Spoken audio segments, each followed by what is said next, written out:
Hey, Detoxers! Welcome to a very special episode of the Disinfo Detox. I'm here with the Media Literacy Wrecking Crew. I'm Nolan Higdon, joined as always by Dr. Sydney Sullivan, and our resident philosopher, Dickey, is back. Dickey, what's up? Hey, hello detoxers. I'm happy to be back with y'all. Awesome. What up, detoxers? Welcome back. And as always, be sure to like, comment, follow along. We have a lot to really unpack today and detox from. So, we're covering the Elon Musk and Trump breakup, which has really kind of exploded over the last couple weeks. We're also going to be addressing the protests that are happening in LA and some of the media coverage surrounding that. We're also going to be talking a little bit about speaking with American men and COVID shots and pregnancy updates. So, we're really covering a whole kind of slew of things today and centering around how to look at these things in the media. So, we're going to start in right away with the Elon Musk and Trump kind of bromance to blow out. I do want to kind of go into some history about this and how it's all unraveling kind of before our eyes. So, back in July of 2022, Elon told Trump to kind of sit this one out, said he was too old and needed to, quote, hang up his hat. Trump fired back at a rally calling Elon a bullshit artist. So, not exactly off to a great start in this romance. Elon clapped back saying he'd support Ron DeSantis instead. Again, not exactly a MAGA endorsement. And we can fast forward to November of 2022. Elon buys Twitter, now known as X, and starts to reinstate Trump's account just days after Trump announced his 2024 run. And here we can kind of see the ice thawing between these two. And so by summer of 2023, Trump's getting indicted left and right. And really, Elon is there to start defending him, saying the prosecutions feel unfair. And that was kind of a turning point in this relationship where Musk starts leaning into the Trump world. Fast forward to March 2024, and the Trump's campaign is low on cash, and he really is meeting Musk and a group of deep pocketed donors in Palm Beach. And Musk says he didn't give money yet, but he's clearly warming up to this idea.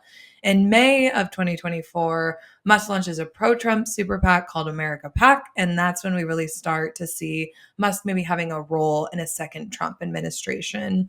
In July of 2024, right after the assassination attempt on Trump, Musk officially endorses him on X and even reportedly commits to dropping $45 million a month into Trump's re-election efforts.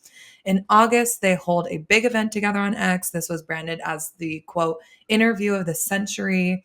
It's a little glitchy. They bond over hating Biden's immigration policies. Musk tries to nudge Trump towards clean energy. Really no luck in that direction. But in October, Musk is on stage with Trump at rallies in Pennsylvania, and he's at this point spent $75 million telling the crowd to vote, vote, vote for him. And then November 2024 comes around, Trump wins the election, sweeps battleground states and the popular vote. Musk ends up spending $240 million on the campaign. Trump calls him a star and gives him a job. He's head of the new Department of Government Efficiency. And in January, Musk speaks at Trump's inauguration rally, goes full hype mode, talks about sending Dodge to Mars. He makes a gesture that critics say looks a little bit like a Nazi salute and denies it. And then things get a bit weird in spring. So we're kind of starting to get into real present time. Musk starts clashing with Trump's cabinet. Trump pulls back some of his power, but lets him do a Tesla promo at the White House. By May, Musk quietly steps away from his government role, says he wants to focus on business. But in classic Elon fashion, he goes on TV and bashes Trump's new spending bill. And then in June, the gloves are really kind of coming off. Musk calls the bill, quote, disgusting, accuses Trump of being in the Epstein files, and then even reposts him, calls to impeach. So Trump's response is, quote, I'm not thinking about Elon. I wish him well. So yeah, essentially, this is a lot that happens throughout this period of time. what started as a feud turned into maybe like a love fest. And now we're back to full on drama that's happening between these two. And two of the really most unpredictable guys in politics and tech, probably in the moment. So, Nolan and Dickey, one of the questions that instantly pops into my head when I go through all of this, when I'm kind of reading it, is should we care about this feud that's happening? What's kind of the significance of these two fighting, or is there any significance here amidst kind of other pressing news stories that are happening right now? Well, I'll jump in first to just say that I do think we the fact that we do care is why we should care. And I know that sounds a little weird, but the fact that two very wealthy, powerful people are fighting like this, and we're on the edge of our seat to see what the implications are for us, I think that kind of really speaks to the moment we're at, where money in American capitalist system has really consumed our democracy. Now Mhm. we think we have to find the right billionaire to get whatever we want accomplished, and I think you really see that here with the Elon and Trump debacle.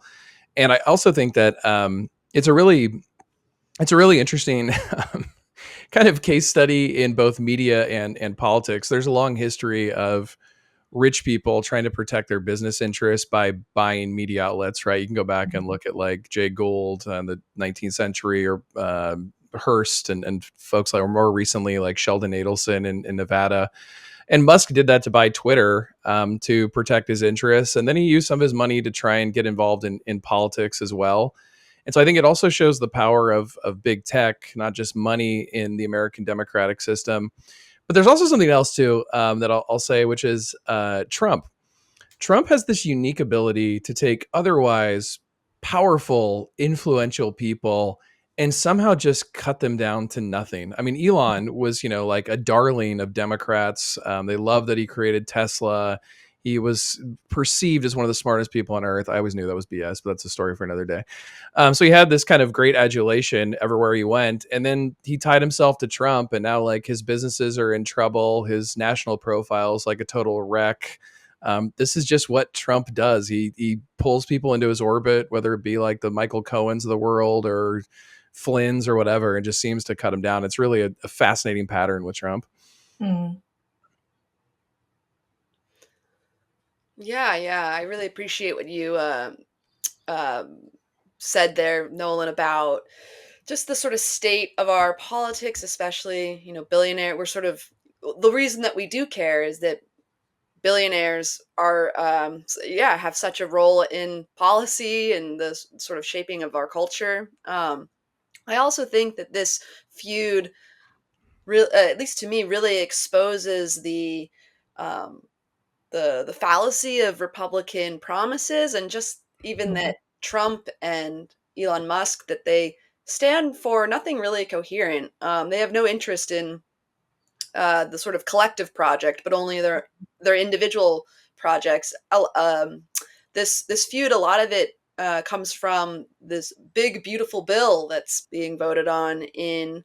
It's been passed by basically every Republican in the House, and is up in the Senate now. And the sort of what it exposes in the Republican policy or sort of ideology is that every election cycle, these GOP not leaders and nominees, they make the same pitch about cutting spending and shrinking government and restoring fiscal responsibility. But with this tax cut, it's going to add about I think $5 trillion to the deficit. And so it's just, yeah, it's very hollow. Um, and then when it comes to Musk, he donated hundreds of millions of dollars to elect Trump, to elect Republicans, so that we can save Western civilization, as he said. And now that this spending bill is going to really affect the budget and affect, like, limit what can be borrowed and sort of what projects are invested in that the government does. It's going to seriously affect his own personal projects. Also, there's the EV, sort of, um, the bit about requiring consumers to purchase EV cars in the future. It affects his business. with Tesla, but with SpaceX as well, in the sense that Elon Musk really wants to be interplanetary.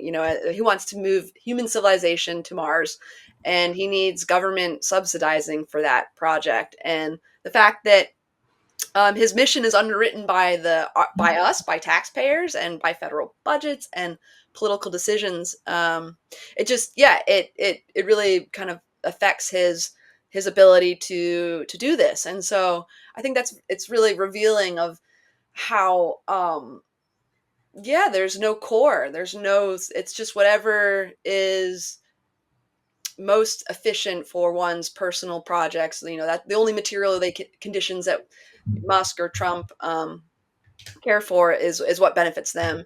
And so unfortunately, as we're I won't lie, I definitely have been enjoying the drama and the memes that are coming out of it. I love reality TV, but it does keep us from talking about Elon Musk wants to go to Mars because this planet is we're kind of running it into the ground, in a sense. Like there's signs of collapse already, certainly ecological and definitely social, which we'll get to in a little bit.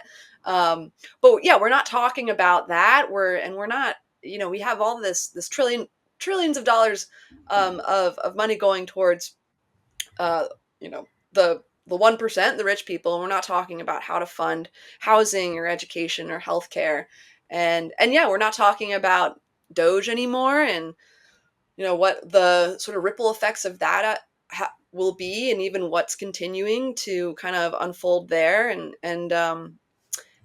And so it sort of it shrouds that, it obscures that. And I'm hearkening back to an episode that I was last on, when we talked about the kind of clickbait and who that benefits. And so we have this media that's getting corporate media that's getting a lot of clicks, a lot of interest in these. I'm guilty of it too, but it's totally advantaging the sort of mainstream media for us to keep eating this up. Yeah, Carl, what you described there, Dickey, Carl Jensen nicknamed it junk food news.